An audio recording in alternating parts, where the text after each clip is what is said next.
10 azioni concrete per affrontare la peggiore crisi idrica degli ultimi decenni, dalla pulizia degli invasi agli investimenti sulla rete idrica, dagli incentivi per i soggetti che rendono più efficiente l'utilizzo dell'acqua alla chiusura dei pozzi abusivi. Sono le proposte del Partito Democratico del Veneto, che ha avviato la campagna Veneto a secco per una nuova strategia nell'uso dell'acqua. In maniera concreta bisogna combattere i cambiamenti climatici e quella dell'emergenza idrica è una conseguenza dei cambiamenti climatici, della riduzione delle precipitazioni, dell'innalzamento delle temperature,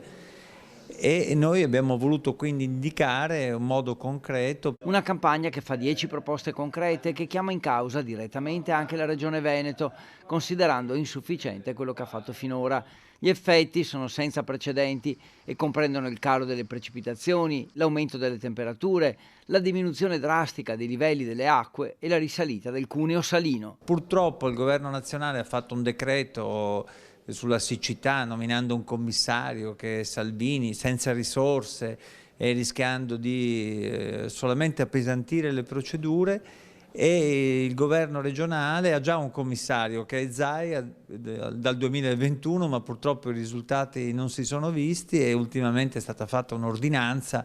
che contiene solo qualche buon intento ma nessuna misura concreta. E le piogge registrate in tutto il Veneto nelle scorse ore, con valori dai 5 ai 50 mm, non sono state assolutamente sufficienti a colmare il deficit accumulato nei mesi scorsi, che va dai 30 mm in meno nella zona meridionale del Veneto ai 100 mm nella zona nord della regione.